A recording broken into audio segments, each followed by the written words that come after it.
ಎಲ್ಲರಿಗೂ ನಮಸ್ಕಾರಗಳು. ಸ್ವಾಮಿ ವಿವೇಕಾನಂದರ ಪ್ರಬಂಧ. ಇಂದು ನಾವು ಸ್ವಾಮಿ ವಿವೇಕಾನಂದರ ಒಂದು ಮಹತ್ವ, ಅವರ ಒಂದು ಜೀವನ ಚರಿತ್ರೆ ಬಗ್ಗೆ ಈ ವಿಡಿಯೋದಲ್ಲಿ ನೋಡೋಣ. ಇದನ್ನು ನೀವು ಪ್ರಬಂಧದ ಮೂಲಕ ಕೂಡ ಅವರ ಬಗ್ಗೆ ಮಾಹಿತಿಯನ್ನು ಬರೆದುಕೊಳ್ಬೋದು ಅಥವಾ ಭಾಷಣದ ಮೂಲಕ ಕೂಡ ನೀವು ಹೇಳ್ಬೋದು. ಮೊದಲನೇದಾಗಿ ಪೀಠಿಕೆ. ಸ್ವಾಮಿ ವಿವೇಕಾನಂದರು 1863ರಿಂದ 1902. ಅವರ ಒಂದು ಜನನದ ಕಾಲ 1863 ಮತ್ತು ಮರಣದ ಕಾಲ 1902 ಅಂತ ಹೇಳ್ಬೋದು.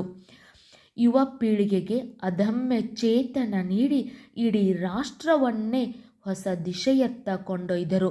ಸ್ವಾಮಿ ವಿವೇಕಾನಂದರು ಯುವ ಪೀಳಿಗೆಗೆ ಅದಮ್ಯ ಚೇತನ ನೀಡಿ ಇಡೀ ರಾಷ್ಟ್ರವನ್ನು ಹೊಸ ದಿಶೆಯತ್ತ ಕೊಂಡೊಯ್ದರು. ಸ್ವಾಮಿ ವಿವೇಕಾನಂದರು ಮಹಾನ್ ದೇಶಭಕ್ತ ನಾಯಕರಾಗಿದ್ದರು. ಅವರು ಜನವರಿ 12, 1863ರಂದು ಕಲ್ಕತ್ತಾದಲ್ಲಿ ಜನಿಸಿದರು. ಸ್ವಾಮಿ ವಿವೇಕಾನಂದರು ಮಹಾನ್ ದೇಶಭಕ್ತ ನಾಯಕರಾಗಿದ್ದರು. ಅವರು ಜನವರಿ 12, 1863ರಂದು ಕಲ್ಕತ್ತಾದಲ್ಲಿ ಜನಿಸಿದರು. ತಂದೆ ವಿಶ್ವನಾಥ ದತ್ತ, ತಾಯಿ ಭುವನೇಶ್ವರಿ ದೇವಿ. 8 ಮಕ್ಕಳಲ್ಲಿ ಒಬ್ಬರು. ಇವರು ಮೊದಲ ಹೆಸರು ನರೇಂದ್ರನಾಥ ದತ್ತ. ತಂದೆ ವಿಶ್ವನಾಥ ದತ್ತ, ತಾಯಿ ಭುವನೇಶ್ವರಿ ದೇವಿಯ 8 ಮಕ್ಕಳಲ್ಲಿ ಒಬ್ಬರು. ಇವರು ಮೊದಲ ಹೆಸರು ನರೇಂದ್ರನಾಥ ದತ್ತ. ವಿವರಣೆ. ಮೊದಲಿನಿಂದಲೂ ಅವರು ಯೋಗದ ಮನೋಧರ್ಮದಿಂದ ಪ್ರಭಾವಿತರಾಗಿದ್ದರು ಮತ್ತು ಜ್ಞಾನವನ್ನು ಅಭ್ಯಾಸ ಮಾಡಿದ್ದರು. ಸ್ವಾಮಿ ವಿವೇಕಾನಂದರು ಚಿಕ್ಕಂದಿನಿಂದಲೇ ದೇವರ ಬಗ್ಗೆ ತಿಳಿದುಕೊಳ್ಳಲು ಉತ್ಸುಕರಾಗಿದ್ದರು. ಮೊದಲಿನಿಂದಲೂ ಅವರು ಯೋಗದ ಮನೋಧರ್ಮದಿಂದ ಪ್ರಭಾವಿತರಾಗಿದ್ದರು ಮತ್ತು ಜ್ಞಾನವನ್ನು ಅಭ್ಯಾಸ ಮಾಡಿದರು.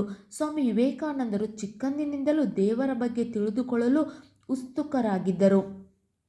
ಮತಧರ್ಮದ ಹೆಸರಿನಲ್ಲಿ ಅಂಧಶ್ರದ್ಧೆ ಹೋಗಲಾಡಿಸಿ ಕ್ರಾಂತಿಕಾರಕ ವಿಚಾರಗಳನ್ನು ಪ್ರಚಾರಪಡಿಸಿದರು ಮತ್ತು ರಾಮಕೃಷ್ಣ ಮಿಷನ್ ಸ್ಥಾಪಿಸಿದರು.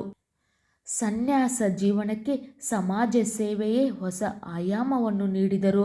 ಸ್ವಾಮಿ ವಿವೇಕಾನಂದರು ದರಿದ್ರರು, ಅಜ್ಞಾನಿಗಳು, ಅನಕ್ಷರಸ್ಥರು, ರೋಗಿಗಳು ಇವರೇ ನಿಮ್ಮ ದೇವರಾಗಲಿ. ಇವರ ಸೇವೆ ಮಾಡುವುದೇ ಸರ್ವಶ್ರೇಷ್ಠ ಧರ್ಮವೆಂದು ತಿಳಿಯಿರಿ ಎಂದು ಸ್ವಾಮೀಜಿ ಕರೆ ನೀಡಿದರು. ಸ್ವಾಮಿ ವಿವೇಕಾನಂದರು ಯುವಕರಿಗೆ ಮಾದರಿಯಾಗಿದ್ದಾರೆ. ಸ್ವಾಮಿ ವಿವೇಕಾನಂದರನ್ನು ಭಾರತ ದೇಶ ಮಾತ್ರವಲ್ಲ, ಇಡೀ ಜಗತ್ತು ಬಹಳ ಗೌರವಾಧಾರಗಳಿಂದ ನೆನಪಿಸಿಕೊಳ್ಳುತ್ತದೆ. ಉಪಸಂಹಾರ.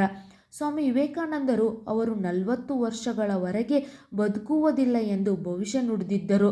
ಸ್ವಾಮಿ ವಿವೇಕಾನಂದರು ಅವರು 40 ವರ್ಷಗಳವರೆಗೂ ಬದುಕುವುದಿಲ್ಲವೆಂದು ಭವಿಷ್ಯ ನುಡಿದಿದ್ದರು.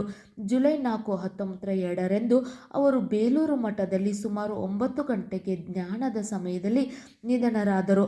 ಅವರು ಮಹಾ ಸಮಾಧಿ ಪಡೆದರು ಮತ್ತು ಮಹಾನ್ ಸಂತನನ್ನು ಗಂಗಾ ನದಿಯ ದಡದಲ್ಲಿ ದಹಿಸಲಾಯಿತು.